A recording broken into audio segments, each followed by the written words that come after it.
制御できずにの正体うち中年なお嬢さんだ。どうかはめさせていただきました。調査済みです。けなげな姫君ドマフィアたちでね、こっそり聞かせてもらった。我々に逆らって生き残った者など。太宰さん、今回は引きましょう。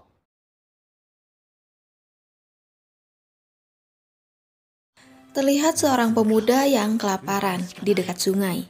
Ia membayangkan makanan yang diinginkannya, yakni nasi lauk. Dialah Atsushi, kelaparan dan belum sama sekali tidur setelah diusir dari panti asuhan. Selain itu, ia tidak memiliki uang sepeser pun.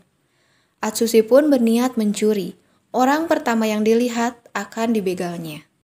Tapi nihil, yang lewat pemotor kecepatan tinggi dan dirinya sangat lunglai dan tak bertenaga. Selanjutnya yang lewat adalah kumpulan tentara, ya apalagi itu. Dan yang ketiga, ia malah melihat seseorang yang mengambang. Setelah rapat kabinet di hatinya, akhirnya Atsushi pun menolongnya dan membawa ke daratan. Tidak disangka, orang tersebut malah mengumpat kesal dan mengatakan kalau Atsushi telah mengganggu waktu berendamnya. Ia pun terus terang kalau berendamnya adalah bundir. Atsushi mengerutkan alis karena dirinya dimarahi gara-gara menyelamatkan orang tersebut. Lalu Atsushi pun mengatakan keinginannya. Di sisi lain, Kunikida rekannya memanggil dari seberang. Ya, Kunikida bergerutu kesal karena ternyata Dazai si pemuda tadi adalah maniak bunuh diri. Sejurus kemudian, Atsushi pun mendapat traktiran nasi lauk 30 porsi. Kunikida selalu membawa buku tulisannya, yakni idealisme sebagai panduan hidup untuknya. Saking kenyangnya, Atsushi nampak bahagia. Ia pun berterima kasih lalu menceritakan, setelah diusir, dirinya pergi ke Yokohama dan belum makan maupun tidur.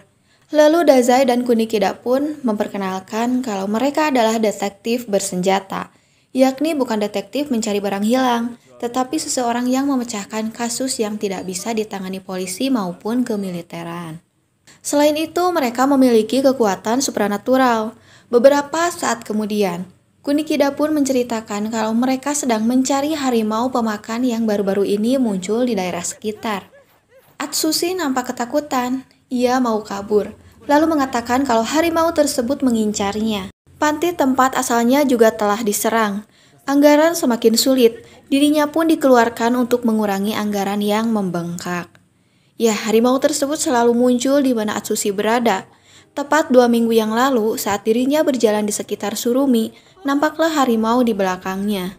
Dazai pun menanyakan kapan Atsushi terakhir melihatnya. Ia pun menjawab kalau dirinya melihat harimau tersebut di daerah sekitar Surumi 4 hari yang lalu. Atsushi merasa firasat buruk. Ya, ia akan dijadikan umpan si harimau dengan hadiah yang banyak. Saat malam, Dazai nampak santai membaca buku, sementara Atsushi nampak ketakutan. Mulai terdengar suara. Atsushi nampak sangat takut. Dazai pun mengatakan keanehannya tentang panti yang mengeluarkan Atsushi karena kurang anggaran.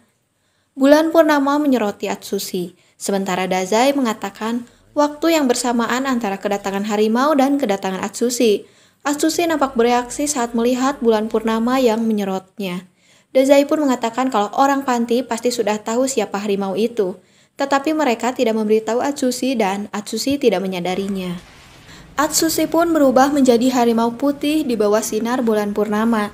Dazai pun mengeluarkan kemampuan supranaturalnya, yakni diskualifikasi manusia, di mana dirinya bisa menghilangkan kemampuan orang lain hanya dengan satu sentuhan. Atsushi pun kembali ke bentuk semula, dan datanglah Kunikida beserta beberapa orang lainnya, yakni Edogawa Rampo dengan kemampuan super deduksinya. Lalu Akiko Yosano dengan kemampuan kematian takkan menyentuh, dan Kenji Miyazawa dengan kemampuan tak kalah dari hujan. BTW, kemampuan Kunikida adalah penyair dopo. Atsushi pun sadar, lalu kaget saat melihat tangannya yang belum berubah.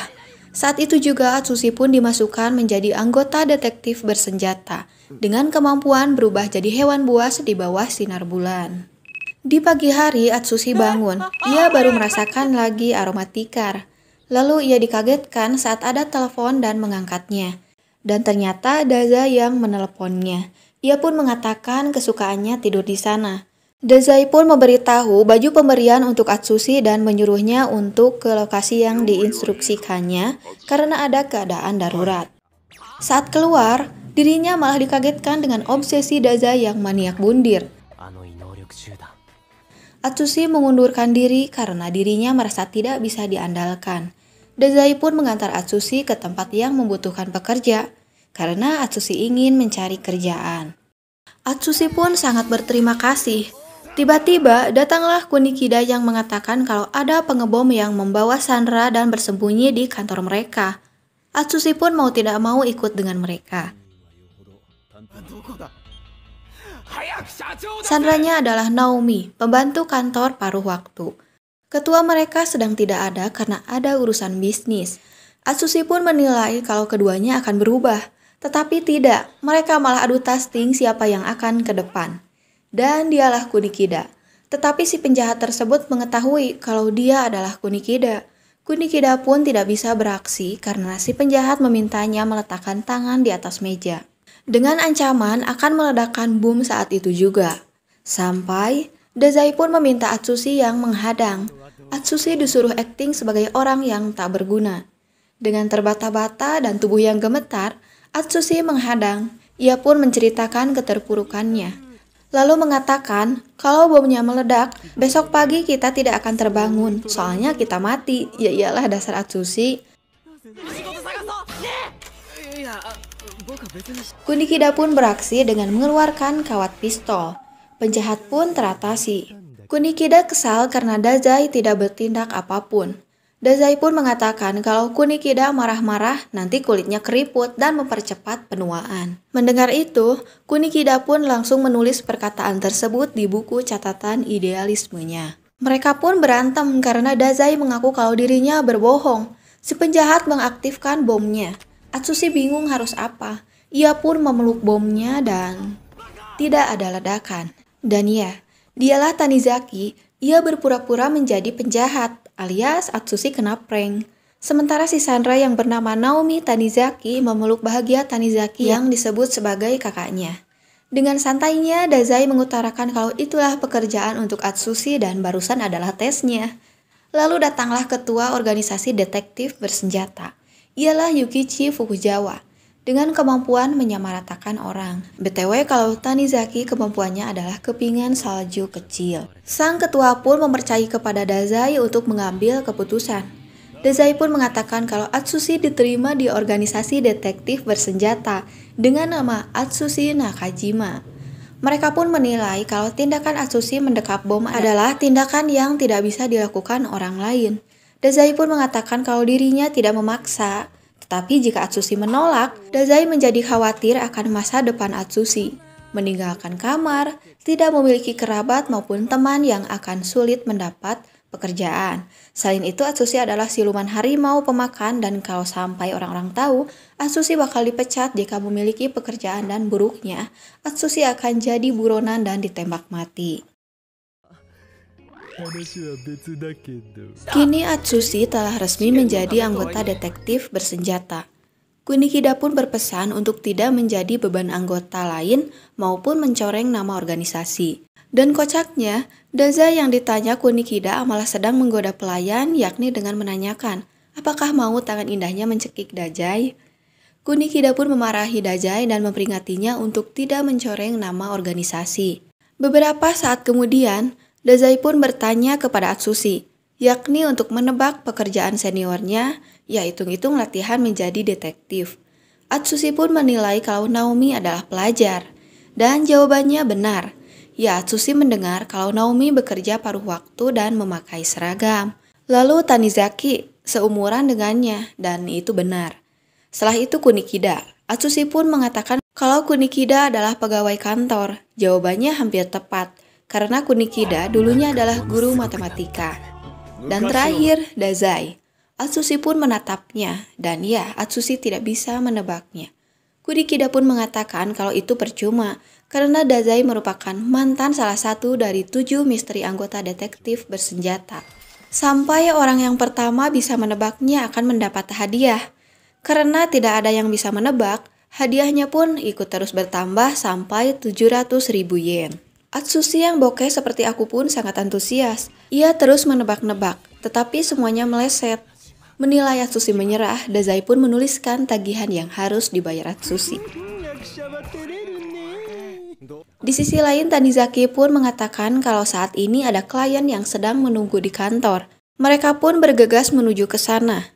Sesampainya di sana, Tanizaki pun menanyakan penyelidikan mengenai apa yang diinginkan klien wanita tersebut. Belum juga menjawab, tiba-tiba Dazai memegang tangan wanita tadi dan menawarkan, maukah dia bundir bersamanya? Mendengar itu, Kunikida pun membawa Dazai ke belakang. Sementara wanita tadi melanjutkan pelaporannya, yakni mencari bukti untuk pelaporan kepada polisi mengenai geng di belakang perusahaan yang dicurigai sebagai penyelundup. Dan akhirnya, Tanizaki dan Atsushi lah yang menangani masalah tersebut, sementara Naomi ingin ikut kepada kakaknya. Melihat Atsushi yang gugup, Kagami pun memperlihatkan sebuah foto di mana Kagami melarang Atsushi bertemu dengannya. Jika terlanjur bertemu, ia disuruh berlari. Mereka tidak tahu namanya, tetapi mereka menyebutkan mafia. Ya, geng kriminal kejam yang menyebut pelabuhan sebagai wilayahnya, dan mereka disebut Port Mafia. Salah satunya ada yang berbahaya karena melebihi detektif bersenjata dan memiliki kemampuan supernatural. Dialah Akutagawa, dengan kemampuan Rashomon-nya. Sesampainya di tempat tujuan, wanita tadi pun memperkenalkan namanya yakni Higuchi. Tanizaki pun mengutarakan keanehannya karena para penyelundup suka bersembunyi-sembunyi dan selalu memiliki jalan keluar. Tetapi ini jalan buntu. Higuchi pun memperlihatkan sisi aslinya kalau dirinya adalah Port Mafia dengan seniornya Akutagawa. Mendengar itu mereka sangat kaget. Higuchi menembak. Tanizaki dilindungi oleh adiknya. Dan dia pun menunjukkan kemampuan supernaturalnya yakni kepingan salju kecil, di mana dirinya bisa mengubah seluruh bagian menjadi salju ke dalam layar. Sementara itu, tubuh Tanizaki pun berada di belakang layar. Tanizaki menyerang Higuchi dari belakang. Tiba-tiba Akutagawa datang dan menyerang dari belakang. Atsushi yang teringat pesan Kagami pun ketakutan, menyadari kalau Akutagawa sedang berada di depannya. Sebelum beraksi, Akutagawa memarahi Higuchi karena berlebihan, sementara mereka sebenarnya mengincar sang harimau, yakni Atsushi. Akutagawa pun mengeluarkan Rashomon-nya, yang sangat buas dan pemakan apapun. Ia pun mengutarakan tujuannya yakni membawa Atsushi hidup-hidup, dan jika menolak, ia akan membawa kakinya. Atsushi memberanikan diri saat menembak bagian belakang, nyatanya nihil, karena Rashomon memakan peluru dan mengeluarkannya. Ya, bukan hanya peluru, pisau maupun api tidak bisa menyentuh Akutagawa. Dan kaki Atsushi pun diambil. Atsushi terlihat kesakitan. Tidak disangka, potongan kaki tadi beregenerasi dan menjadi harimau putih. Harimau dibelah oleh Rashomon, tetapi mereka dikelabui karena yang asli bersembunyi di balik layarnya Tanizaki. Saat yang asli keluar, sementara Akutagawa mengeluarkan jurus pamungkasnya, tiba-tiba nampaklah Dazai yang berada di tengah-tengah mereka, yang lalu mengeluarkan kemampuannya yakni diskualifikasi manusia. Setelah ternetralisir, Dazai pun mengutarakan kalau dirinya mendengarkan mereka diam-diam. Dan ya, saat tadi, diam-diam Dazai memasukkan penyadap ke sakunya Higuchi. Akutagawa pun melarang Higuchi berbuat lebih. Ia pun mundur untuk saat tersebut, dan mengatakan kalau nanti si harimau akan menjadi Port Mafia. Karena kepalanya sangat mahal, di pasar gelap yang senilai 7 miliar. Lalu menyindir Dazai yang ternyata mantan Port Mafia. Film pun bersambung.